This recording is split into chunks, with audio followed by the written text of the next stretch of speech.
à 16h manifestation pacifique la waaw amul sànni xeer amul xëpp suuf amul saaga amul dara manifestation bi rek li ko waral mooy dañoo am suñu mbokk yiy liggéey société bu ñuy woowee Eiffage Marine Eiffage Marine mu ngi nekk port ay ouvrier lañu ñaari weer ñetti weer ngi ñu ngi xeex ñu ñëw jokkoo ak ñun ouvrier Eiffage Marine ndaxte Eiffage Marine li fa nekk du dëgg du yoon ouvrier yi bu ñuy signé foofu balaa ñoo commencé liggéey dañ leen waxoon ne 8 heures de travail par jour la ça fait combien 300 de deux voilà 2 ans ñaari at a ngi ñu ngi fay liggéey bés bu nekk 12 heures de temps la ñuy liggéey depuis 2019 ngeen jéggal ma depuis 2019 bés bu nekk fukki waxtu ak ñaar la ñuy liggéey te juróom-ñetti waxtu journée de travail la ñu xaati woon mais garaawul de loolu du problème bi problème bi mooy depuis 2019 ñeenti waxtu yi tegu ci juróom-ñetti waxtu yi kenn mësu leen ko fay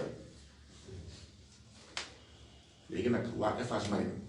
français yooyu nekk ci bopp Eiffage Marine ñoom ñu moom wala waaw seen ginaar moo ñu nekk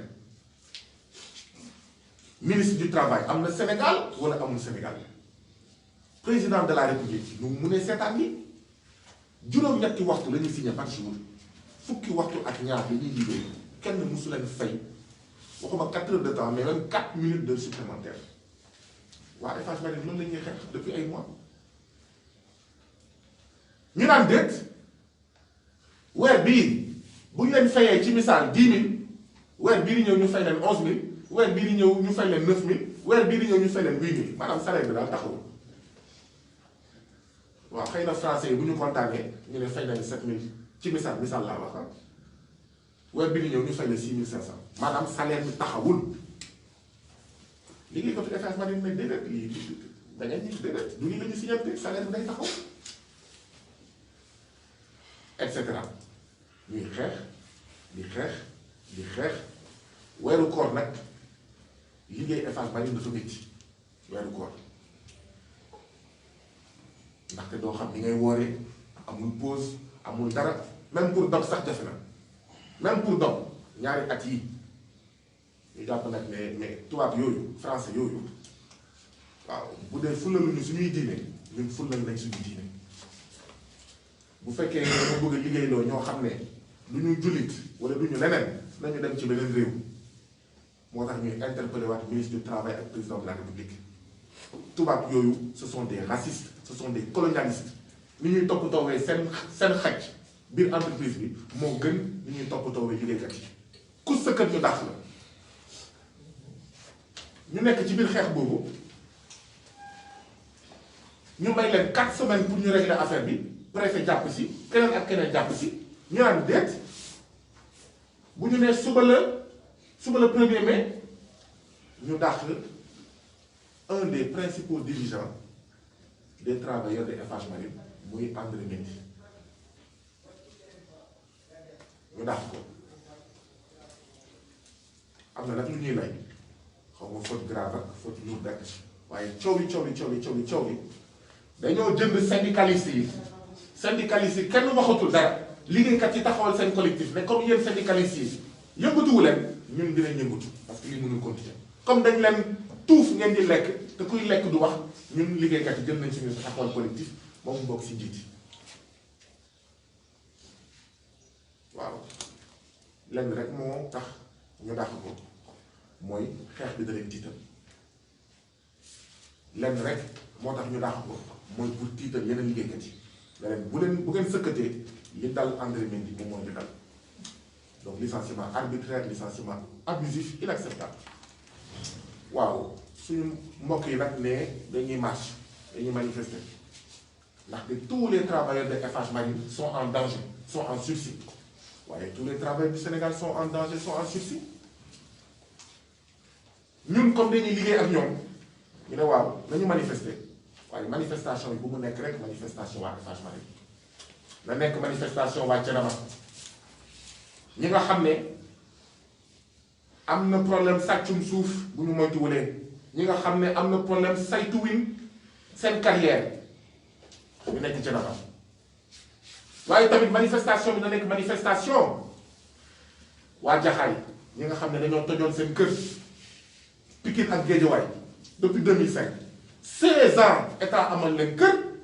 état mënu leen delloo seen kër état tabax ay kër mu des 386 familles waaw mu am xaw ma ay jarbaatu waa APR ay mbokk waa APR ñëw dugg ci kër yooyu ubbi dëkk ban réew nga mës a dégg ubbi dëkk yow jëndoo kër tabaxoo kër amoo kër moomoo kër ngay ubbi dëkk autorités yi toog di seetaan muy préfet muy gouverneur muy ministre muy gouvernement muy président de la République 11 ans 386 familles ñu ne manifestation boobu tamit ñoom pour ñoom la du nekk rek manifestation waa Eiffage ñu ne dina nekk tamit manifestation waa cité mixta yi nga xam ne dañ leen mooy ñu doon liggéey ci wetu cité mixta ci wetu lycée bi raxaskatu loxo restauratrice jaaykatu pièces détachées mécanicien menuisier di créer ay emploi di fay ay payoor ñu ñëw rek bëgg leen fi jëlee ndax lan waaw dafa mel ni xaw ma supermarché exclusif xaw ma hypermarché exclusif moom la ñu bëgg a jox foofu waaw ñun daal Sénégal yi tekkiwuñu dara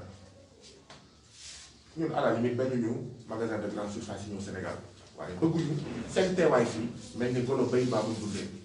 bëgguñu seen teewaay fii mel ni ron nga ñu baadoola moo nar a siim ñoom seen cër ñu ne tamit manifestation bi dina nekk manifestation waa centre commercial Liberté 6 extension manifestation waa marché Baraka ñi nga xam ne ñoom itam ñu ngi leen di noot bëgg a jël seen place bëgg leen jaay doole waaw bëgg a jël ay xawma ay ñoo xam ne dañuy ñëw nangu seen place mais tabax ay place yu bees ba pare naka ko def naka su dul moom manifestation bi itam dina nekk manifestation waa enseignants yi nekk ci liste d'attente CREM enseignants yoo xam ne bu ñu toogee seetaan 5000 recrutements yi ñuy wax waa APR ak waa Benno Bokk Yaakaar dinañ ko jël yëpp jox ko seen doom seen jabaat bay leen manifestation bi tamit dina nekk manifestation tous les membres fondateurs tous les anciens membres de Doyna dina nekk manifestation ñii di xeex pour moomeelu seen forage dellu si seen loxo dina nekk manifestation waa travailleur ABS ñi nga xam ne ñu leen di toroxal depuis 2016 dina nekk manifestation wu waa Rendo Bosea ñi nga xam ne maire yi nekk dans le Bosea lu leen neex li ñuy def waaw di signé ay accords yoo xam ne askan bi yëgul tinu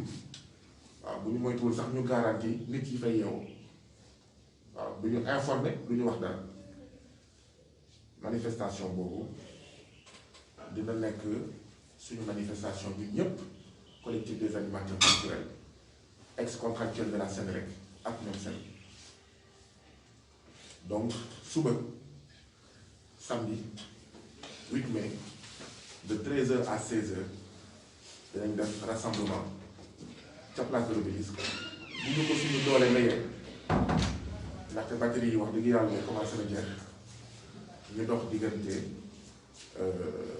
place de l'Obélisque dem RTS ñu ngi interpellé nag kilifa yi leneen nag gisuñu ban raison ngeen mun a wax pour interdire manifestation bi mënu leen am raison du ñu ay terroristes du ñu ay forces occultes ay citoyens sénégalais lañu dañoo am lu ñu naqari foo laal mu métti waaw nangu suñu suuf toj suñu kër amal ñu payoor dàq ñu naka su dul noonu nangu suñu forage ak ñoom seen et cetera donc lii moo ñu indi fii tey et ñu leen di jox kon rendez-vous suba à 13h ndaxte mbooleem collectif bi bokk Doyna suba dina jël parole donc tey c'est pas pour détailler li nga xam ne ku ci nekk mooy sa jafe-jafe mbooleem collectif suba porte-parole am dina jël kàddu pour wax jamono jii nooteel injustice bi nga xam ne moom moo dal seen kaw waaw ndaxte nag ñun ñu ngi naxarlu li xewoon mois de février ak mars mais ku am lecture dëggantaan jaay ci Sénégal nu muy doxee war la woon bett ndaxte xol bu feesee tuur moo tax nag ngir dox jàmm ñu commencé waat génnaat ndaxte bëgguñu deuxième vague am waaye bu ñu toogee seetaan père de famille mère de famille soutien de famille yii bokk ci collectif yi yépp ak ñi tardé waa Pakour ñi nga xam ne ñu ngi bëgg a nangu seen suuf waaw waa Mampatine ñi nga xam ne 54 villages benn dëkk rek moo fa am courant te dëkk boobu am courant sax du 24 heures sur 24 waaw réew moom naka lay amee jàmm bu amee jafe-jafe yooyu yëpp naka lay amee jàmm impossible et buñ ko seetaanee dina jur deuxième vague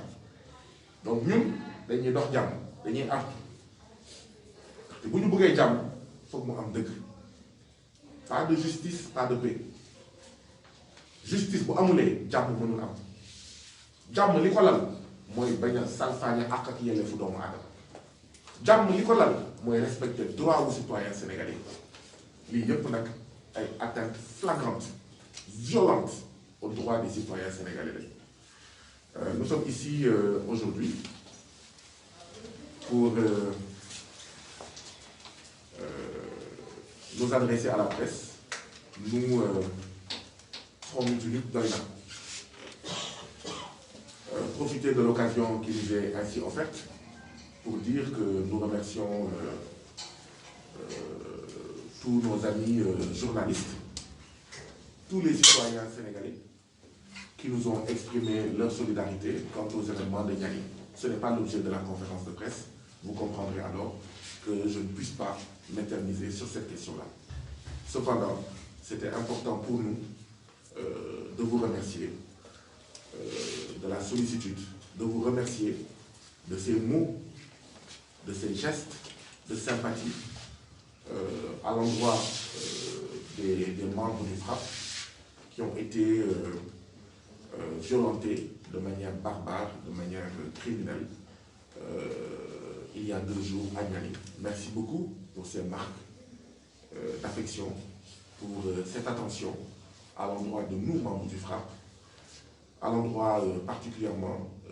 des 5 membres du FRAPP qui ont été agressés à Niani il y a de cela 2 jours. Mais comme je le dis, cette conférence de presse n'a pas pour objet de parler de ça. Donc, nous ne pouvons pas discuter de ça dans cette conférence de presse. Mais comme il y a le DEFNE, voilà, nous sommes en face de vous. C'est important de vous remercier, à vous qui êtes ici présents, à vous qui nous regardez, parce que des marques d'affection, nous en avons reçu beaucoup, énormément, pour ceux qu'on a reçus ces 2 derniers jours. Le Front Multilutte Doïna est ici aujourd'hui pour vous annoncer la tenue demain, samedi 8 mai, de 13h à 16h, d'un rassemblement suivi éventuellement d'une marche, si nous ne sommes pas trop fatigués, trop éprouvés par la fatigue et par la faim, d'un rassemblement suivi d'une marche de la place de l'Obélisque à la RTS. Demain, samedi 8 mai, de 13h à 16h. Je vous rappelle que le Front Multilutte Doïna a été créé en juin 2020. L'objectif de la mise sur pied de ce Front Multilutte Doïna, c'est de contribuer à rendre plus audibles, plus visibles les souffrances des citoyens sénégalais. De contribuer à rendre plus visibles et plus audibles les injustices, les violations flagrantes auxquelles sont confrontés les citoyens sénégalais. Donc depuis le mois de juin 2020, dans le cadre du Front Multilutte Doïna, nous essayons de fédérer les petits ruisseaux de collectifs, les petits ruisseaux de comités, les petits ruisseaux d'organisations dont se sont dotés les citoyens sénégalais pour combattre les injustices flagrantes auxquelles ils sont confrontés. Et depuis lors, nous nous battons. Depuis lors, nous interpellons les autorités. Depuis lors, nous écrivons aux autorités. Depuis lors, nous marchons, nous organisons des sittings. Et depuis lors, nous avons gagné des batailles. Depuis lors, nous avons gagné des batailles. Ces batailles qui confirment s'il en était besoin, un, que seule la lutte libère, deux, qu'ensemble, nous sommes plus forts. Parce que la philosophie du Front Mutuel Doïna, c'est un pour tous, tous pour un. La philosophie du Front Mutuel Doïna, c'est de dire qu'il n'est plus acceptable que quand un Sénégalais souffre, quand un Sénégalais est opprimé, que nous, Sénégalais, que nous soyons indifférents.